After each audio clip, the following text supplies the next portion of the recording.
करते हैं। आप जितनी पुराणों का स्मरण करोगे उसमें सबसे पहले शंकर भगवान का स्मरण किया गया।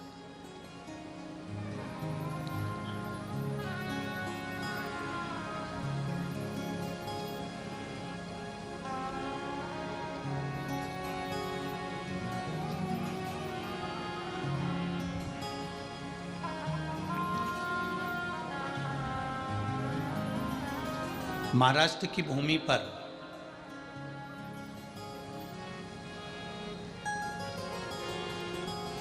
एक शिवजी का मंदिर ऐसा है जिस भूमि पर दो संत एक साथ बैठकर भगवान शंकर की भक्ति करें।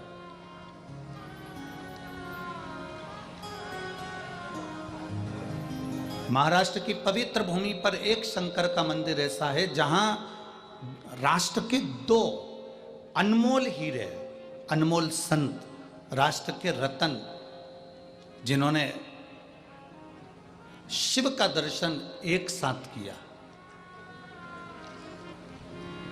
वो मंदिर है औंढा नागनाथ का मंदिर।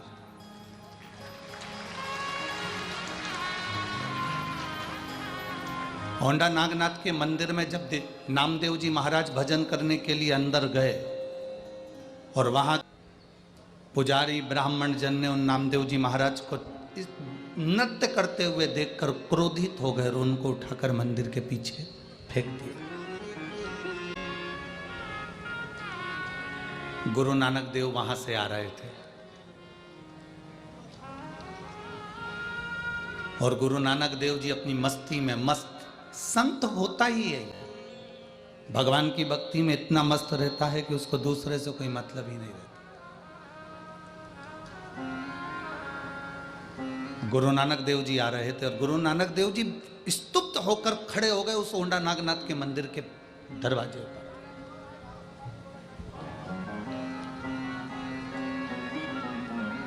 जब गुरु नानक देव जी ने देखा कि नामदेव जी महाराज और मंदिर के पीछे पड़े,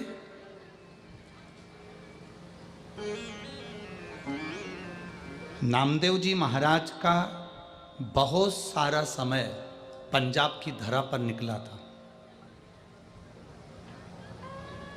कई शास्त्रों में तो वर्णन मिलता है कि 18 वर्ष तक संत नामदेव जी महाराज पंजाब की धरा पर गुरु नानक देव जी महाराज के सानिध्य में रहे।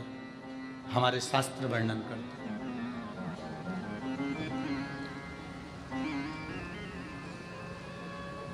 गुरु नानक देव जी ने संत नामदेव जी को देखा कि ये मंदिर के पीछे पड़े हैं। गुरु नानक देव जी ने आवाज लगाई, नामदेव, नामदेव। नामदेव जी उठकर खड़े होकर प्रणाम कर कर बोले, गुरुवर आप, स्वामी आप। गुरु नानक देव जी ने पूछा, नामदेव तुम्हें तो मंदिर के अंदर होना चाहिए था, तो तुम मंदिर के बाहर क्या कर रहे हो?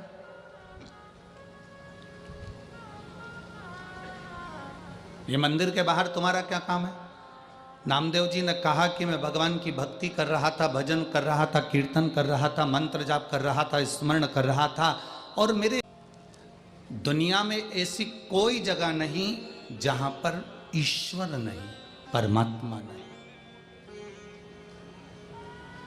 हर एक में रब समाया है, हर एक में रब का वासा है। नामदेव,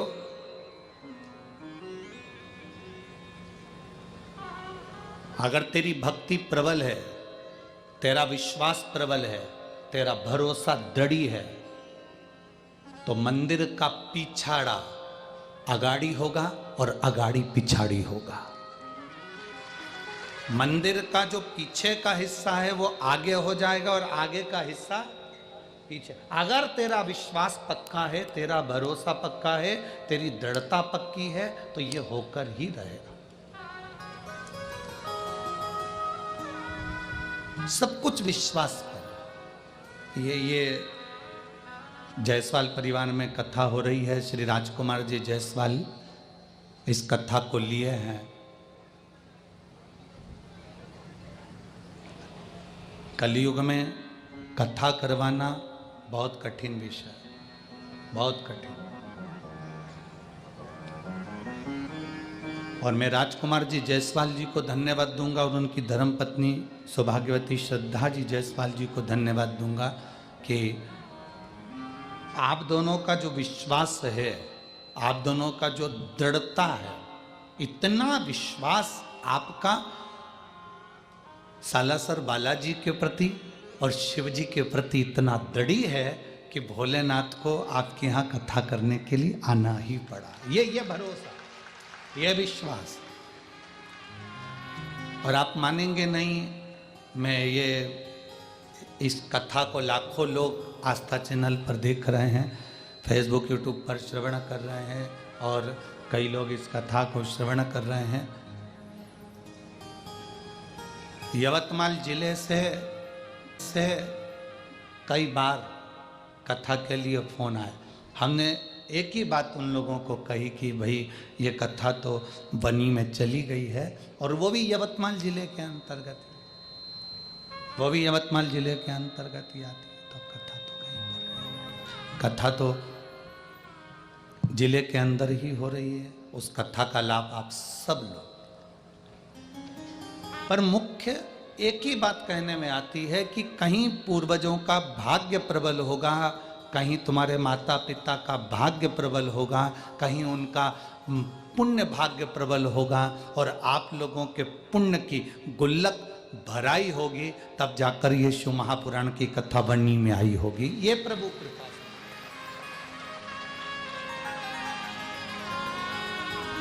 और लाखों की संख्या में पधारे आप सभी भक्तों को भी एक ही बात कहूँगा कि आपके घर में भी ढेरों लोग रहते हैं, ढेरों घर के अंदर लोग निवास करते हैं, पर यदि आप परमात्मा की कथा तक पहुँचे हो, भगवान के भजन तक पहुँचे हो, भगवान की अविरल भक्ति तक पहुँचे हो, तो ये मान कर चलना कि कहीं प्रभु की कृपा हुई होगी, उसकी उदारता हुई होगी, उसकी करुणा हुई होगी, उसकी दया हुई होगी, तो आप इस कथा तक पहुँचे हो।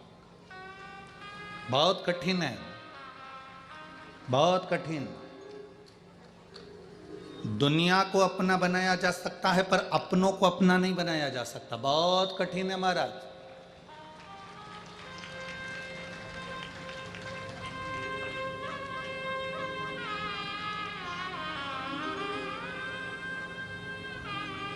कलयुग में 3 चीजें थीं। कली काल में 3 चीजें परमात्मा ने दी थी। पहले नंबर पर दिया था कायदा, दूसरे नंबर पर दिया था वायदा। वायदा मतलब जानते हो, वादा। और तीसरे नंबर पर कलयुग में दिया था फायदा। परमात्मा ने 3 चीजें मनुष्य को दी थी कलिकाल में। पहले नंबर पर कायदा, दूसरे नंबर पर वायदा, तीसरे नंबर पर फायदा। अब 2 चीजें कलयुग से चली गई। पहले नंबर का कायदा, ना बड़ों का, ना छोटे का, ना नीचों का, ना ऊंचे का, ना किसी का, कोई बड़ा कोई ठे देगा कि हम 15 दिन बाद दे देंगे, कोई वादा नहीं है महाराज। कलयुग में 3 चीजें थी, कायदा, वायदा और फायदा। कली काल में से 2 चीजें चली गई। पहले नंबर पर कायदा चले गया, दूसरे नंबर पर वायदा चले गया। कलयुग में केवल एक चीज रह गई, फायदा। आज का व्यक्ति ऐसा हो गया, उसका फायदा काय में है, बस वो देखता है और उसी के पास जाता है जहां उसका फायदा होना होता।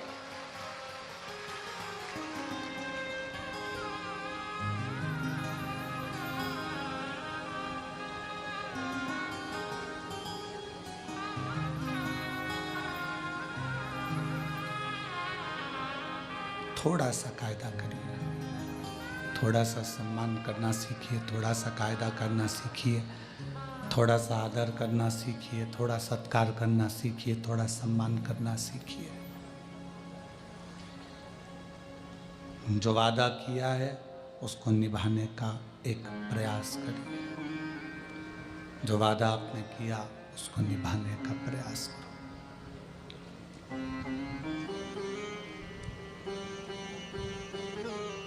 40 करोड़ रुपए कमाने वाला भी मरने के बाद 4 कंधे पर ही जाता है। 40 करोड़ के ढेर पर नहीं जाता। वनी में जाते हो तो बात दूसरी है। 40 करोड़ कमाने वाला भी 4 कंधे पर जाता है, 4 के सिवाय 5वां कंधा नहीं होता। 4 के सिवाय 5वां कंधा नहीं होता।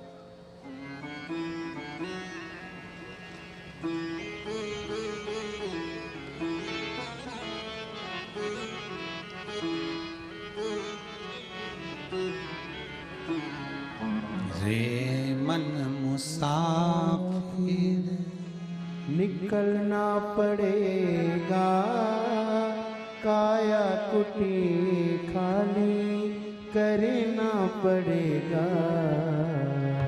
अरे मन मुसाफिर निकलना पड़ेगा, काया कुटी खाली करना पड़ेगा।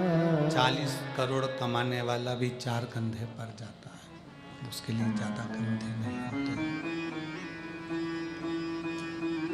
आशीष इधर आओ, दोनों आशीष आ जाओ। इसको बंद करके आना।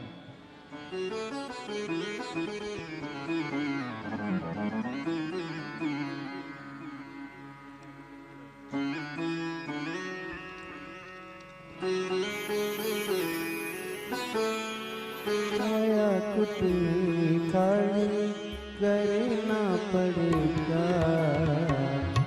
हर मन मुसाफिर निकलना पड़ेगा, काया कुटी गाड़ी करना पड़ेगा।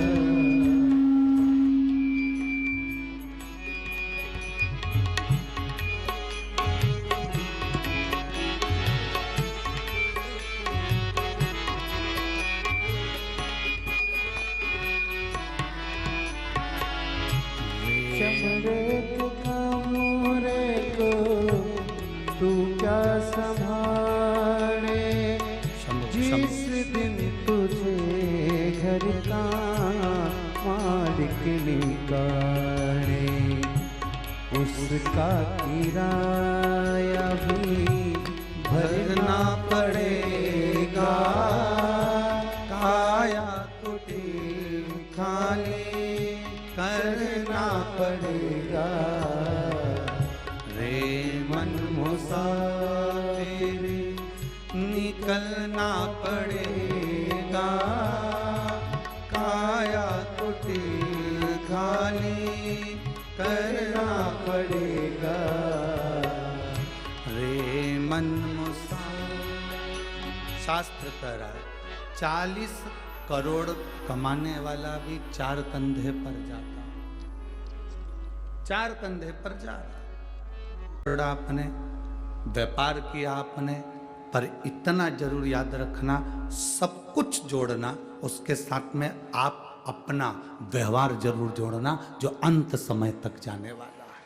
आपका व्यवहार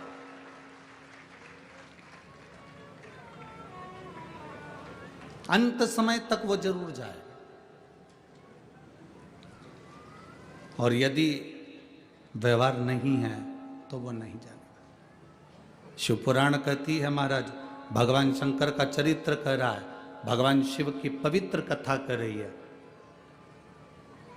गुरु नानक देव जी नामदेव जी से कहते हैं कि भजन में अगर बल है तेरे, और मैंने तुझे कहा, नामदेव जी महाराज से कहते हैं, नामदेव मैंने तुमसे कहा, ई वे विठ्ठल ऊ वे विठ्ठल, विठ्ठल बिना भव पार नहीं। हर जगह पर पांडुरंगा विठ्ठल विराजमान है। कण कण में परमात्मा विराजमान है, इसको ढूंढने की जरूरत नहीं है। सुनो नामदेव, तुम जहां बैठकर भगवान का भजन करोगे वहां पर हरि विठ्ठल पांडुरंगा तुम्हारे सामने होगा, भजो। और नामदेव जी ने जो भजना प्रारंभ करा, स्वयं गुरु नानक देव जी खड़े खड़े देखते रहे कि नामदेव जी भजन में इतने लीन हो गए, इतने लीन हो गए कि शंकर भगवान के मंदिर का दरवाजा बदल गया और दरवाजा सम्मुख में हो गया। गुरु नानक देव जी ने नामदेव जी को जगाया, और गुरु नानक देव जी नामदेव जी को जगा कर कहते हैं, नामदेव उठो, तुम्हारी भक्ति का बल बढ़ा तो भगवान शंकर का दर्शन तुम्हें पीछे की ओर भी हो गया। ये भक्ति होती है। लोग कहते हैं गुरुजी हम कौन से कलर का कपड़ा पहने, भगवान मिल जाएंगे। हम कौन से कलर का कपड़ा धारण करें, भगवान मिल जाएंगे। हम कौन सी नदी के तट पर जाकर बैठें, भगवान मिल जाएंगे। शिव महापुराण की कथा कहती है भगवान को पाने के लिए कपड़े बदलने की जरूरत कभी नहीं पड़ती। भगवान को पाने के लिए केवल कलेजा बदलना पड़ता है, परमात्मा तुम्हारे सामने आ जाता है। केवल हमको कलेजा बदलना है, केवल हमको अपना मन बदलना है, केवल हमको अपनी चित्त बदलना है, केवल हमको हमारी वृत्ति बदलना है। विचार और जल ये दोनों गंदे नहीं होना चाहिए। विचार और जल अगर गंदे हैं, जल गंदा है तो आपको स्वस्थ नहीं होने देगा, आप बीमार की बीमार रहेंगे।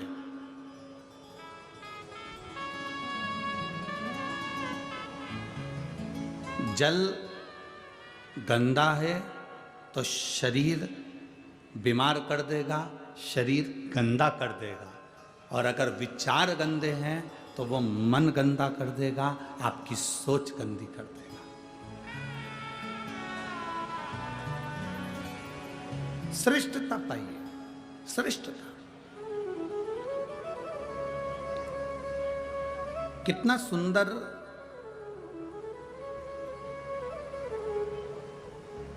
संवाद शिव महापुराण के अंतर्गत आता है।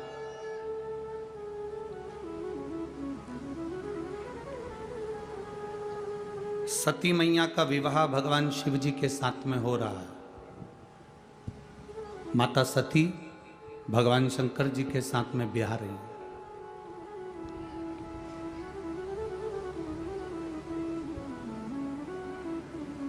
सती मैया का विवाह भगवान शिव के साथ में हो रहा है।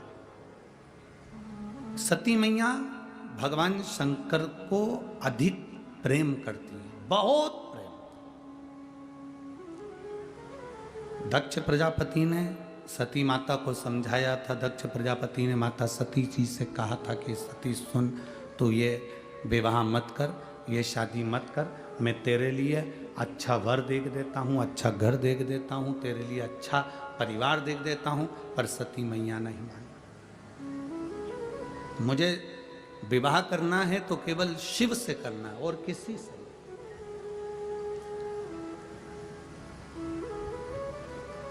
उसके सिवाय मुझे विवाह ही नहीं करना। मैं अगर विवाह करूंगी तो भगवान शंकर से करूंगी, शंकर के सिवा मैं किसी से नहीं। एक भरोसा, एक विश्वास, एक दृढ़ता सती ने बना ली। माता सती ने एक दृढ़ता बना ली, एक विश्वास बना लिया, एक भरोसा बना लिया।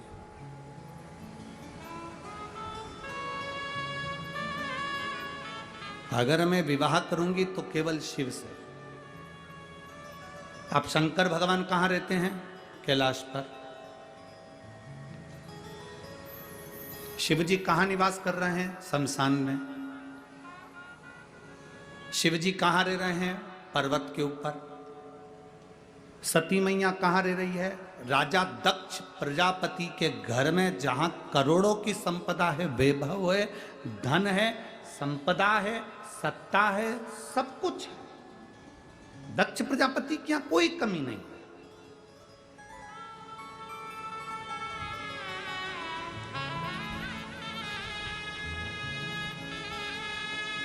समझाया जा रहा है, सती मेरी बात मान ले तो विवाह मत कर। सती मेरी बात मान ले तो शिव से विवाह मत कर। तू और किसी से विवाह कर लेगी मैं चल जाएगा। कोई धनपति, कोई वैभवपति, कोई सत्तापति, कोई हम ऐसा ढूंढ लेते हैं जिसके साथ में सती तुम विवाह कर लो। सती तुम विवाह कर लो, हम ढूंढ लेते।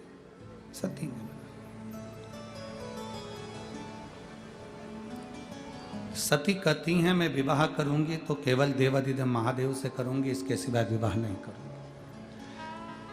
दक्ष प्रजापति ने भगवान शंकर को बुलाकर एक बात बड़ी सुंदर कही, और एक एक लड़के की बुद्धि में ये बात बैठना चाहिए जो शंकर भगवान ने दक्ष प्रजापति से कही। पहले दक्ष की बात सुन लेना, उसके बाद शंकर जी की बात सुन लेना। विवाह करने वाला लड़का, विवाह करने वाला वर उसके मुख पर शिव महापुराण का यह संवाद अब उसके जिह्वा पर होना चाहिए।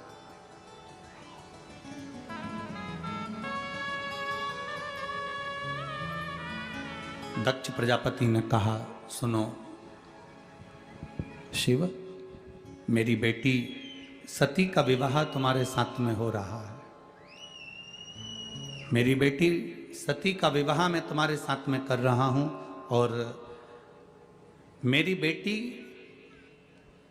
सती का विवाह मैं तुम्हारे साथ में कर रहा हूं, जिसने अपने परिवार में राजसी ठाट देखा, वैभव देखा, सत्ता देखी, धन देखा, संपदा देखी।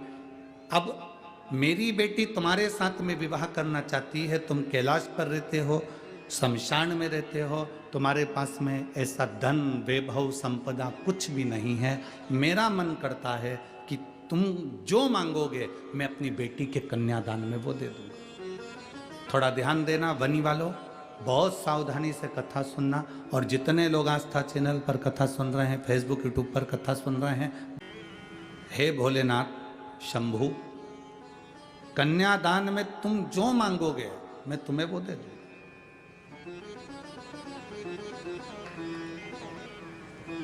आज मेरी बेटी ब्याह रही है, तुम्हें जो चाहिए मांगो। भोलेनाथ जी ने कहा दक्ष प्रजापति को देखकर। दक्ष प्रजापति को जब देखा तो देखकर भगवान शिव ने, भगवान शंकर ने, ओगरदानी ने, त्रिकालदर्शी ने, कैलाशी ने, अविनाशी भगवान शिव ने देखा।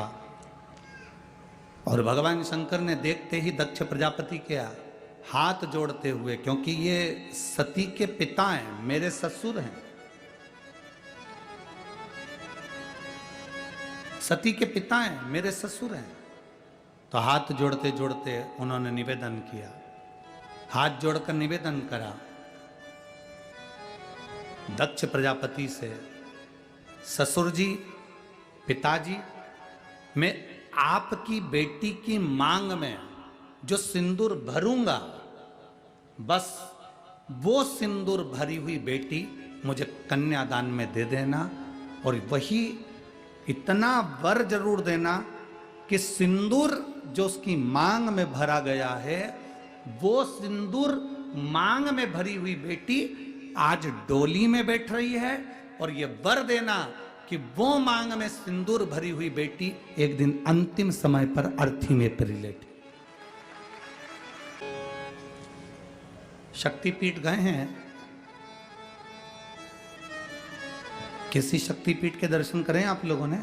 हाथ तो उठाओ जरा। 52-51 जितनी शक्तिपीठों का स्मरण हमारे शास्त्रों में आता है, उन शक्तिपीठों में जाइएगा। उन शक्तिपीठों में माता पार्वती का स्थान नहीं है, उन शक्तिपीठों में माता सती का स्थान है। क्योंकि माता सती के प्राण छूट गए थे, शिवजी ने अब उनको कंधे पर धारण कर लिया था। भगवान विष्णु ने सुदर्शन चक्र भेजकर माता सती के शरीर के टुकड़े टुकड़े कर दिए थे। जितने टुकड़े होकर पृथ्वी पर गिरे वो सब शक्तिपीठ के रूप में निर्मित हो गए। और वहां आज भी माता सती के जहां अंग गिरे हैं, उन शक्तिपीठ पर आज भी तुम चुनरी चढ़ाओ ना चढ़ाओ, चूड़ी चढ़ाओ ना चढ़ाओ, उन शक्तिपीठ पर तुम हलवा पूड़ी चढ़ाओ ना चढ़ाओ, पर उन शक्तिपीठ का प्रमाण होता है कि उन पर आज भी सिंदूर और कुंकू जरूर चढ़ता है। उन शक्तिपीठ का निर्माण का सुख ही यही है। और किसी भी शक्तिपीठ पर जाओ, जितने तुम माता रानी के दर्शन करने के लिए जाओ, तुम चाहो जिस देवी के दर्शन करने के लिए जिस शक्तिपीठ पर चले जाओ, तुम्हारे को जिस शक्तिपीठ पर जाना है उस शक्तिपीठ पर जाओ। देवी का दर्शन करने के लिए, तुम माता रानी का दर्शन करने के लिए, तुम भवानी का दर्शन करने के लिए जिस शक्तिपीठ पर जाना चाहो उस शक्तिपीठ पर जाओ। वहां से कुछ लेकर आओ मत आओ, पर इतना जरूर याद रखना, कोई अगर शक्तिपीठ से आ रहा हो तो तुम्हारे मुख से निकलना चाहिए कि हमारे लिए प्रसाद भले मत लाना, पर वहां से थोड़ा सा सिंदूर कुंकू जरूर लेकर आना, रोली जरूर लेकर आना। वो हमारे लिए सौभाग्य का विषय है,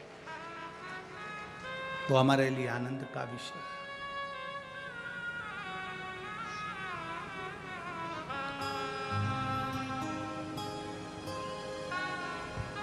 महाराज, शिव मेरी बेटी सती तुम्हारे साथ में ब्याह रही है। शिव मेरी बेटी सती का विवाह तुम्हारे साथ में हो रहा है। मेरी बेटी सती तुम्हारे साथ में ब्याह रही है। मेरी बेटी सती का विवाह तुम्हारे साथ में हो रहा है। और मांग लो, तुमको कन्यादान में अगर कुछ देना हो तो आप बोलो, हम आपको वो दे देते हैं। भोलेनाथ मना कर दो। क्यों मना करा? कार वाली बहू लेकर आओगे तो वो तुमको गैस पे रोटी सेक के नहीं देगी, तुम्हें सेक देगी।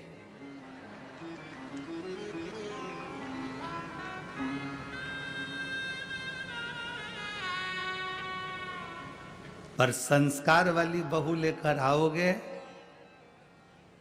तो जैसे वनी में शिव महापुराण की कथा हो रही है, ऐसी कथा तुम्हारे यहां भी हो जाएगी अगर संस्कार वाली लाओ।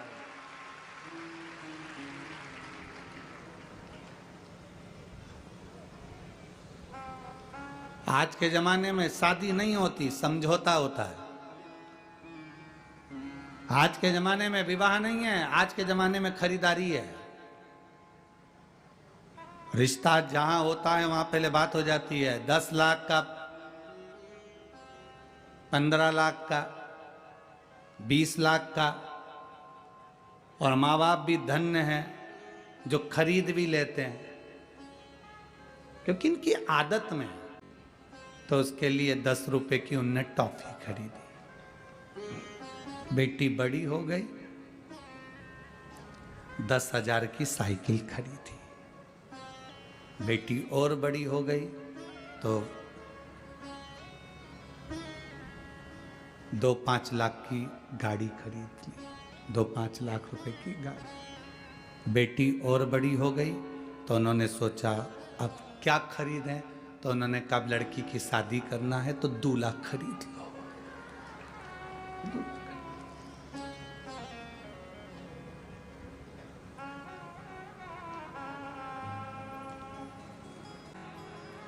सब दे रहा है, पर तुम ये अंदाजा नहीं लगा के बैठे कि उसकी बेटी जब तेरे यहाँ आएगी तो सोफा सेट तो रहेगा, हाफ सेट तो रहेगा, फुल सेट तो रहेगा, पर तू अब सेट रहेगा।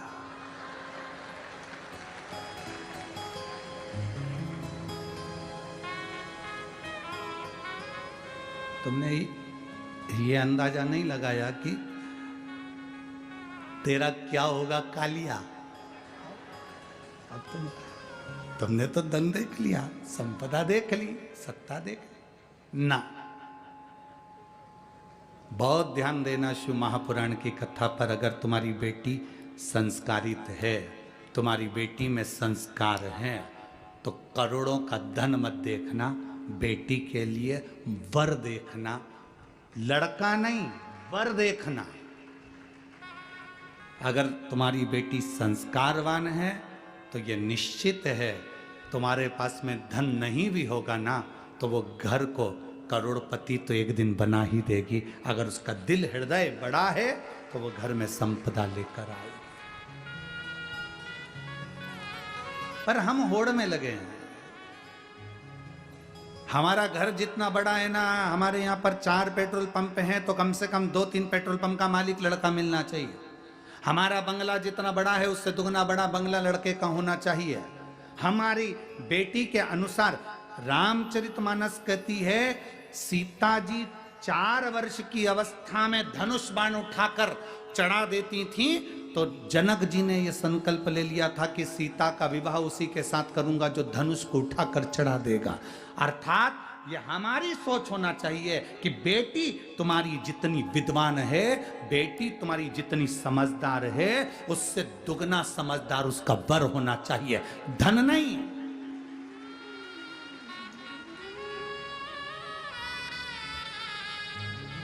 हम धन दुगना देखते हैं, हम संपदा दुगनी देखते हैं, हम पैसा दुगना देखते हैं, पर लड़का विवेक से दुगना नहीं देखते, बुद्धि से दुगना नहीं देखते कि हमारी बेटी के अनुकूल हो, के अनुकूल हो।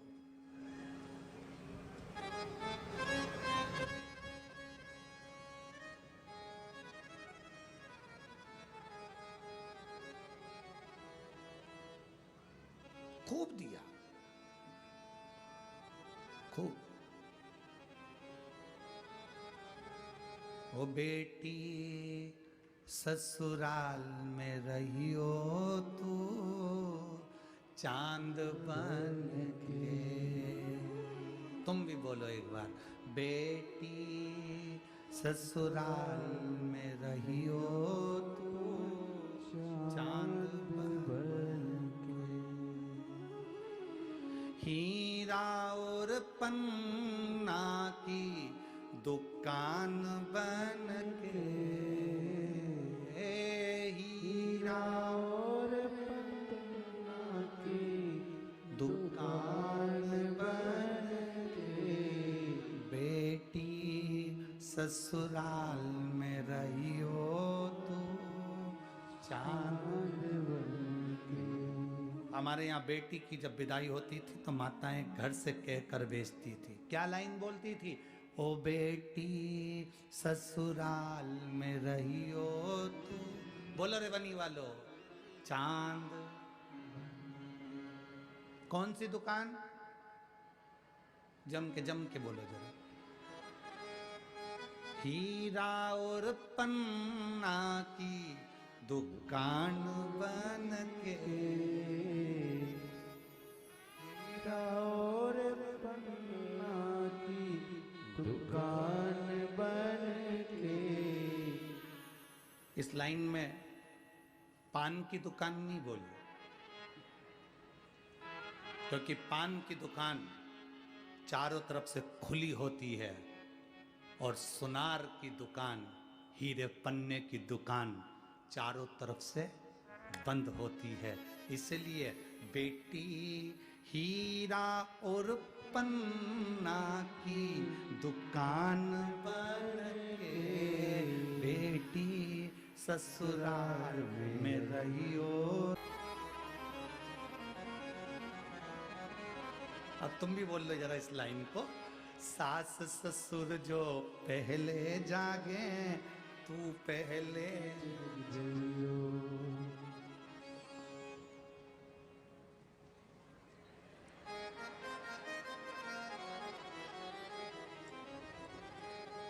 आज की पहले जग जाए, ये जब जागती है जब बच्चों को स्कूल पहुंचाना हो उसके आधे घंटे पहले, और जो गरजना चालू होती, उठ जा।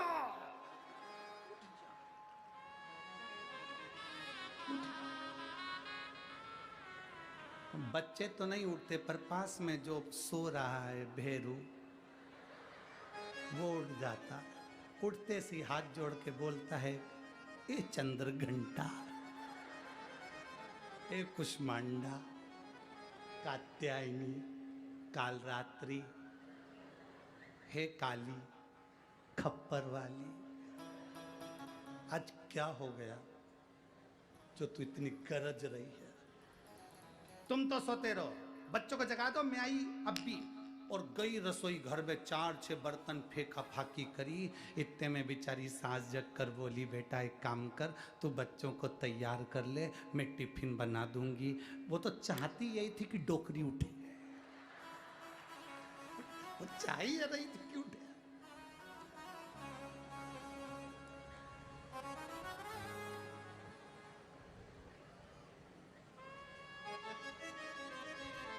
जब तक बच्चे स्कूल नहीं पहुंच जाएं तब तक इतनी चिल्लाए, और बच्चे जब स्कूल पहुंच जाएं तो बच्चे भी घर के पांव पड़ के जाते हैं, हाथ हिला के जाते हैं।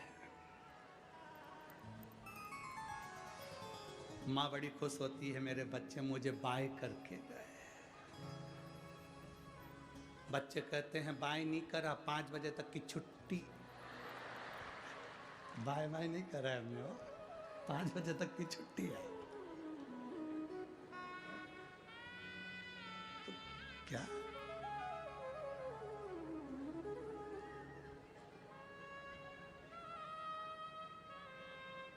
कितना वर्णन है महाराज, कितना। फिर इस लाइन में एक लाइन और कही गई, सास ससुर जो भोजन करिए नित नित भोजन पहियो। अगर घर के बड़े भोजन कर रहे हैं तो पहले उनको भोजन कराओ, उसके बाद स्वयं भोजन ग्रहण करो। पर हमारे यहाँ पर सिखाकर भेजा जाता है, जितना बन सके उतना काम करना। भूख लगे नीचे से बना के अपने कमरे में ले जाके चढ़ जाओ।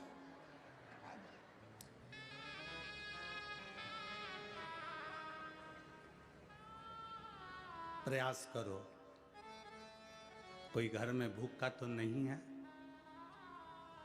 प्रयास करो कोई घर में भूखा तो नहीं है, भोजन कराओ समय की अवस्था के अनुसार।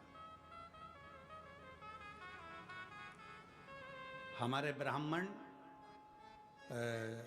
भैया राजकुमार जी जायसवाल जी के यहाँ पर मंडल बना रहे थे, पूजन के जो मंडल होते हैं वो मंडल बना रहे थे। तो उनकी धर्मपत्नी वो श्रद्धा जी बाई वो ब्राह्मणों से बोली, पंडित जी मंडल बाद में बनाना, पहले भोजन करके आओ। उन्होंने कहा नहीं, हम पहले मंडल बना देते हैं पूजन के, फिर हम भोजन कर लेंगे। नहीं, पहले भोजन करो उसके बाद मंडल बना। जाओ जरा, तुम लोग भोजन नहीं करो जब तक हम भोजन कैसे कर लें, इसलिए पहले तुम भोजन कर लो उसके बाद हम भोजन कर लें। ये संस्कार है, ये संस्कार होना चाहिए। घर के बड़े, घर के बुजुर्ग, घर के मेहमान, घर के अतिथि, घर के सम्मानीय व्यक्ति आपके घर में हैं तो पहला भोजन उनका होना चाहिए, पहला आदर उनका होना चाहिए, पहला सत्कार उनका होना चाहिए। घर के बड़ों के आगे, माता पिता के आगे, गुरुजन के आगे और परमात्मा के आगे जब हम शीश झुकाते हैं उसका फल मिलता जरूर। एक पत्र है देखिए,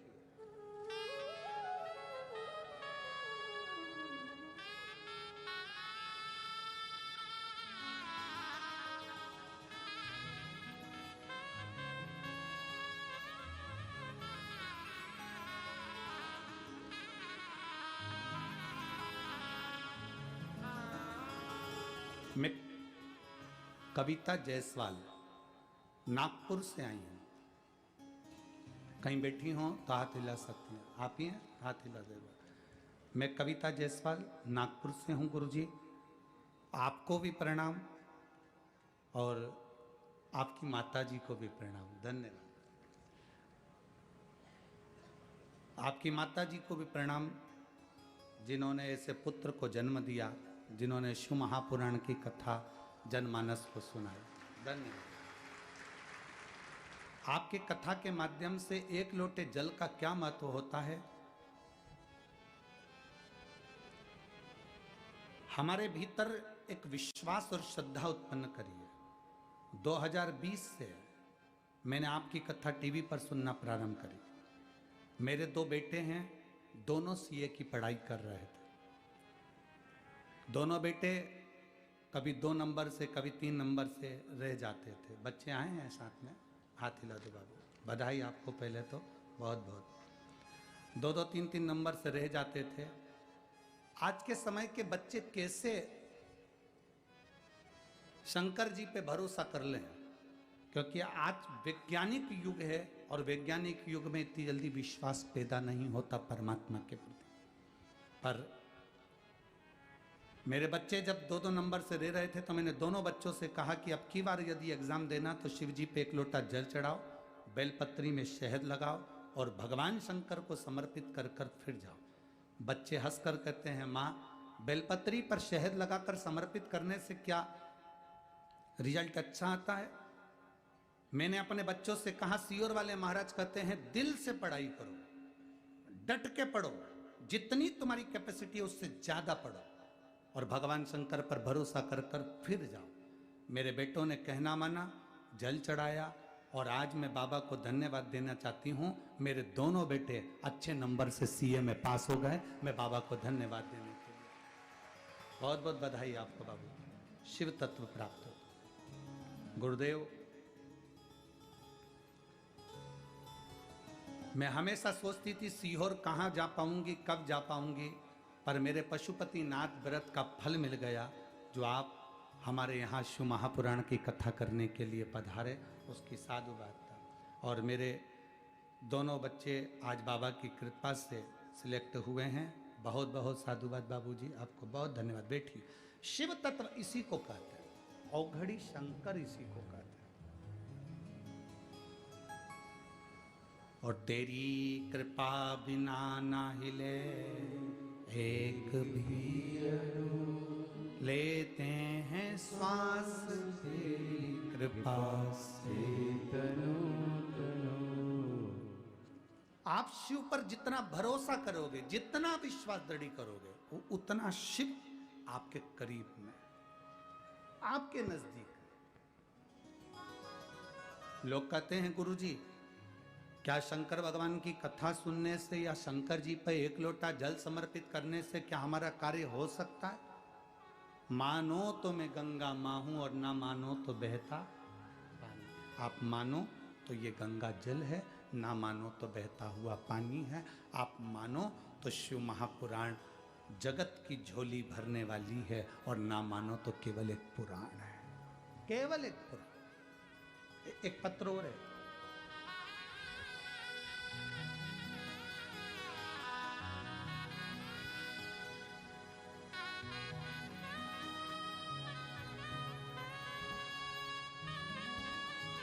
मेरा नाम हितेश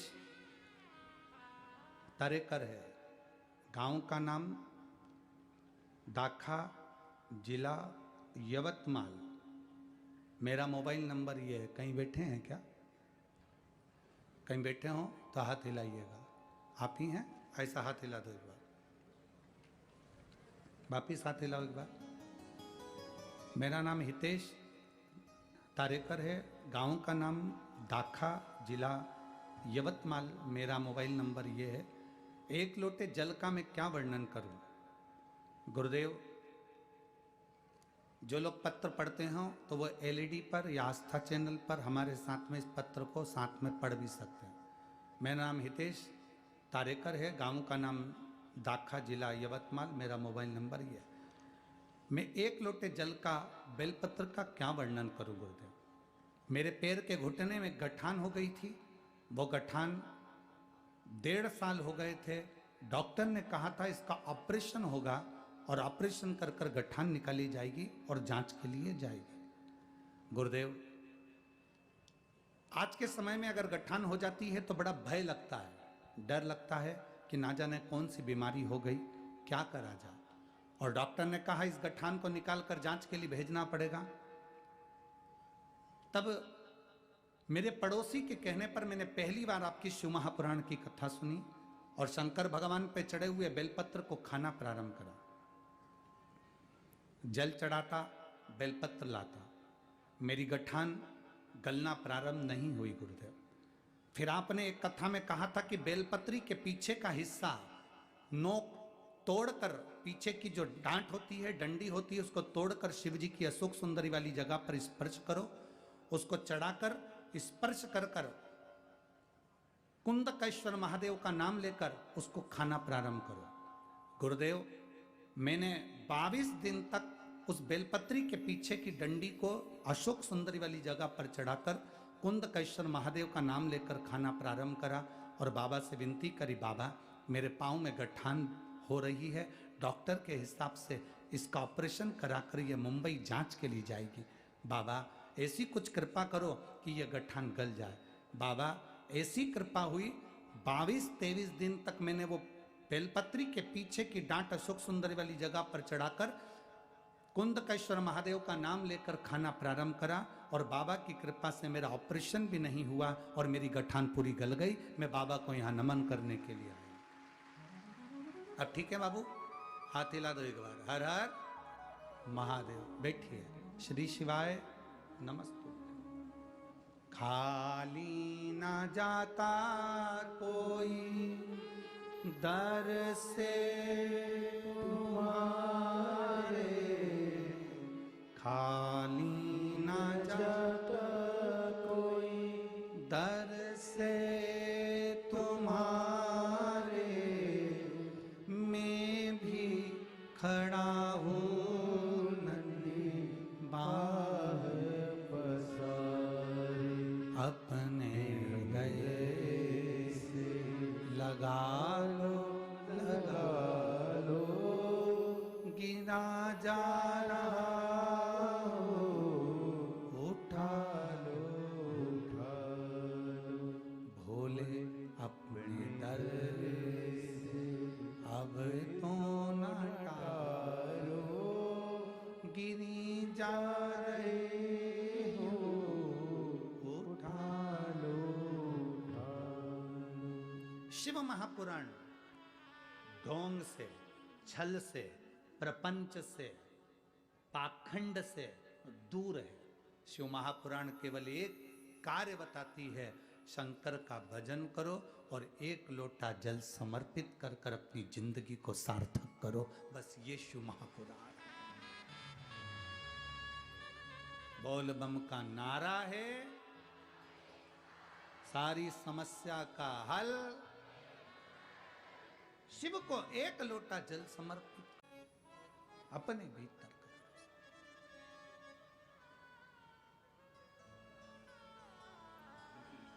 और जब भीतर का भरोसा जागृत होगा तो शिव को मिलने में कोई देरी नहीं होगी। कई लोग कहते हैं गुरुजी हम शंकर भगवान को कैसे भजें, हमारे हृदय में शिव तत्व हम कैसे जागृत करें। हम हमेशा कहते हैं, पहले भी कहा आज फिर कहते हैं, कोई व्यक्ति हमको छोड़कर चला जाता, जिसके लिए तुमने बहुत कुछ किया, वो ही तुम्हें छोड़कर चला गया, धोखा देकर चला गया। सबसे पहला काम क्या करते हो तुम? जो तुमको छोड़कर चले जाता है, अपने मोबाइल में से उसके फोटो, बोलो बोलो जम के बोलो जरा, डिलीट कर दो। फिर फोटो डिलीट करने के बाद में उससे जितनी चैट हुई है, बात हुई है, बोलते जाओ, वो भी डिलीट। फिर फेसबुक, इंस्टाग्राम, व्हाट्सएप पे उसको ब्लॉक कर दिया।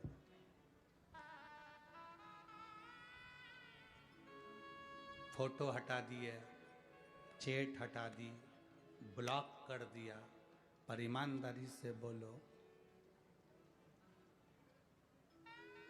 तुमने उसको जितनी बार साथ दिया, वो साथ दिया तुमने, तो तुम्हें वो 2-4 महीने में, 6 महीने में तुम्हें याद आएगा कि नहीं आएगा कि मैंने इसका इतना साथ दिया और फिर भी इसने दुख कर दिया। ब्लॉक मोबाइल से कर सकते हो, फोटो हटा सकते हो, चैटिंग हटा सकते हो, सब कुछ कर सकते हो, पर दिल में रह कर आता है कि मैंने इतना करा था और इसने मेरा साथ नहीं दिया। कितना ही हटा लो, पर दिल में वो बात रह जाती है। उसी तरह शिव महापुराण की कथा कहती है, दुनिया के लोग कितना भी कह ले, हम मंदिर नहीं जाते, हम भगवान से कोई मतलब नहीं रखते, हमें शंकर जी से कोई मतलब नहीं, हमें एक लोटे जल से कोई मतलब नहीं, हम शंकर जी को नहीं मानते, ये सब ढोंग है, प्रपंच है, छल है, छिद्र है, सब इस तरह का व्यवहार करते रहते हैं। पर शिव महापुराण की कथा कहती है, तुम कितनी भी चैटिंग हटा लो, फोटो हटा लो, चाहे ब्लॉक कर दो, पर महादेव ने जब पृथ्वी पर जन्म दिया तो इसमें सिम फिट कर कर भेजा है, वो तुम्हारे दिल में रहता है, वो तुम्हारे भीतर है, वो परमात्मा प्रकट है तुम्हारे भीतर। बस तुम जब उसको पुकारते हो, दिल से पुकार लेते हो, वो तुम्हारे सामने आ जाता है। श्री शिवाय नमस्तु। तुमने दिल से पुकारा, वो तुम्हारे सामने आ गया।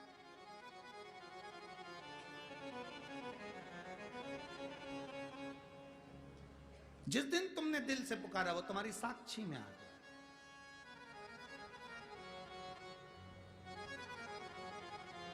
एक प्रसंग आता है,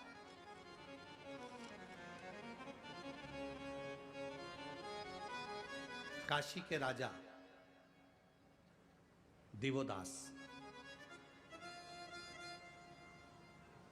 काशी के राजा का नाम था दिवोदास, जिनकी धर्म पत्नी का नाम था अनंग मोहिनी।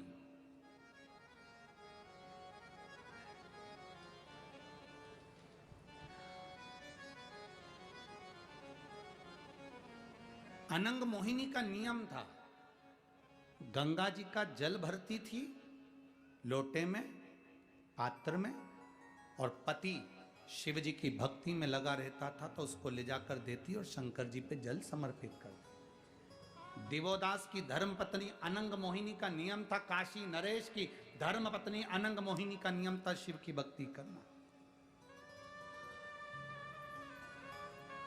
एक बार अनंग मोहिनी आ रही थी,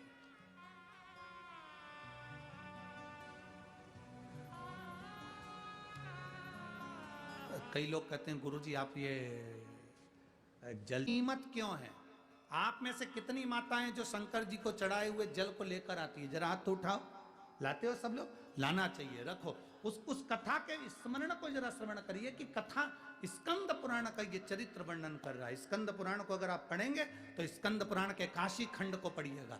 स्कंद पुराण के काशी खंड का यदि आप पढ़ेंगे तो उसमें वर्णन मिलेगा कि दिवोदास की धर्म पत्नी अनंग मोहिनी शंकर भगवान को चढ़ाने के लिए जल लेकर आती है, गंगा जी का जल लेकर चलती है, और गंगा जी का जल लेती हुई जब चली तो उसने क्या देखा कि कुछ दूरी पर एक बुजुर्ग माता पिता बूढ़े से बैठे हैं और वो कांख रहे हैं, वो चिल्ला रहे हैं।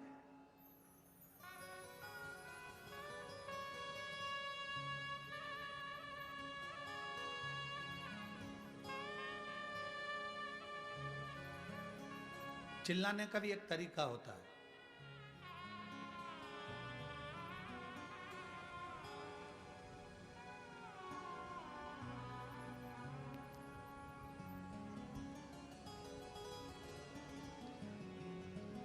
दो तरह के भिखारी होते हैं, इनकी अलग अलग क्वालिटी होती है भिखारियों की भी।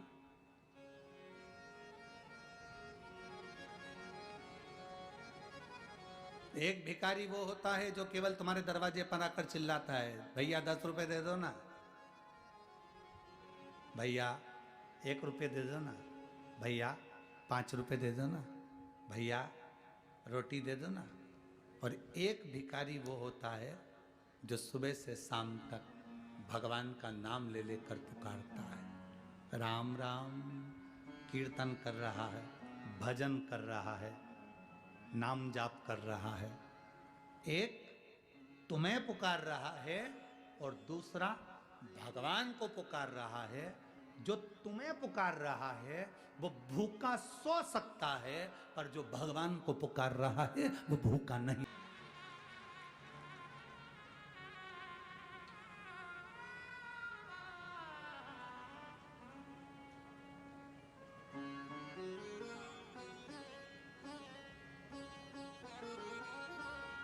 वो भूखा नहीं सो सकता।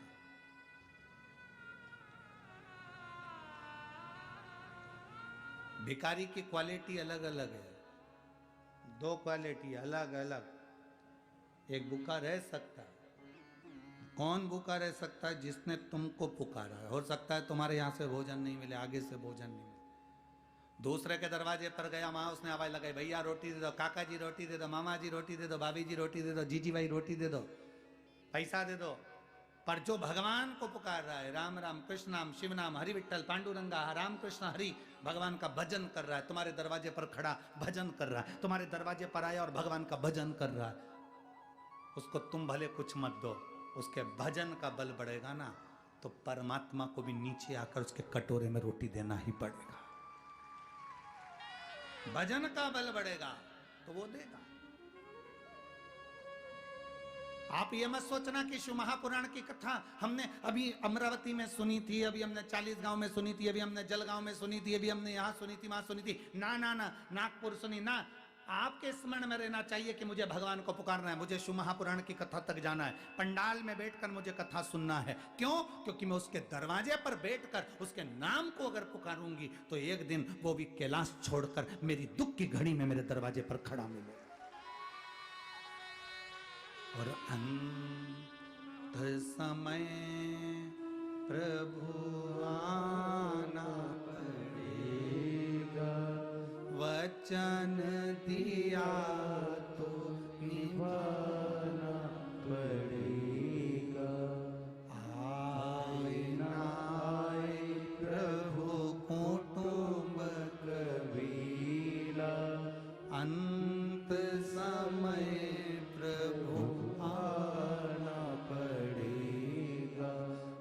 वचन दिया तो निभाना पड़ेगा। अंत समय प्रभु आना पड़ेगा। वचन दी समाया मेरा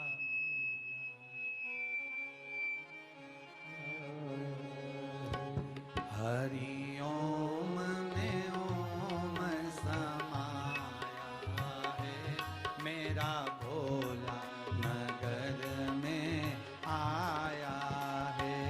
हरि ओम में ओम समाया है मेरा भोला नगर में आया है। मेरा भोला नगर में आया है। मेरा भोला नगर में आया है। मेरा भोला नगर में आया है।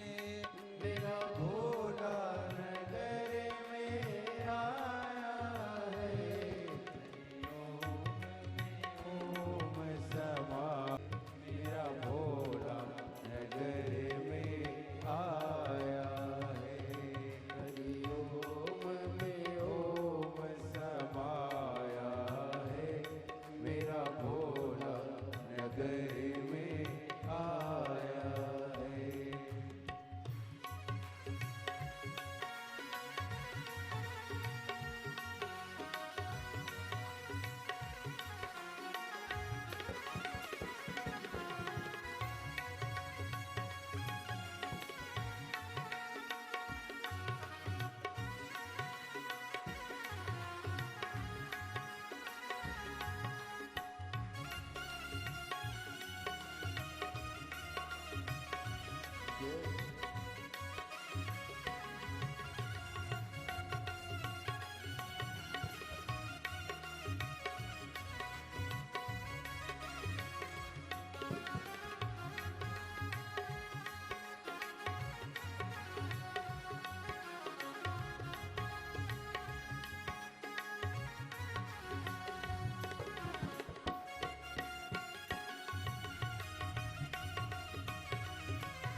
राधे भोले के माथे में गंगा है। मेरे भोले के माथे पे गंगा है। मेरे भोले के मस्तक पे गंगा है। मेरे भोले के मस्तक तक पे गंगा में ओम समाया है। गंगा में ओम समाया है मेरा भोला नगर में आया है।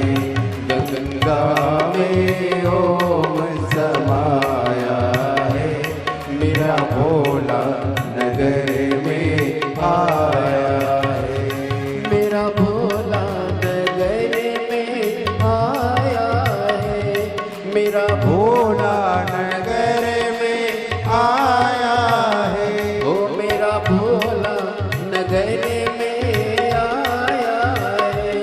मेरा भोला नगर में आया है। हरि ओम में ओम समाया है। हरि ओम में ओम मेरा भोला नगर में आया है। राधे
राधे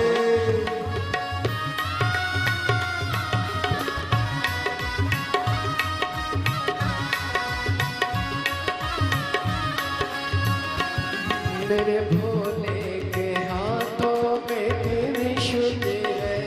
मेरे भोले के हाथों में त्रिशूल है। ओ मेरे भोले के हाथों में त्रिशूल है। मेरे भोले के हाथों में त्रिशूल है। त्रिशूल में ओम समाया है। त्रिशूल में ओम समाया है। मेरा भोला नगर में आया है। त्रिशूल में ओम समाया है। मेरा भोला नगर में आया है। ओ मेरा भोला नगर में आया है। मेरा भोला नगर में आया है। हरि ओम में ओम समाया है।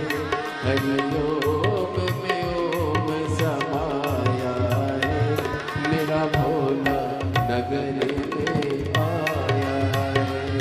हरि ओम में ओम समाया है। मेरा भोला नगर में आया है। राधे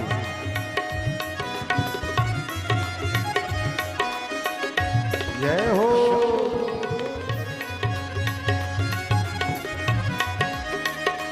राधे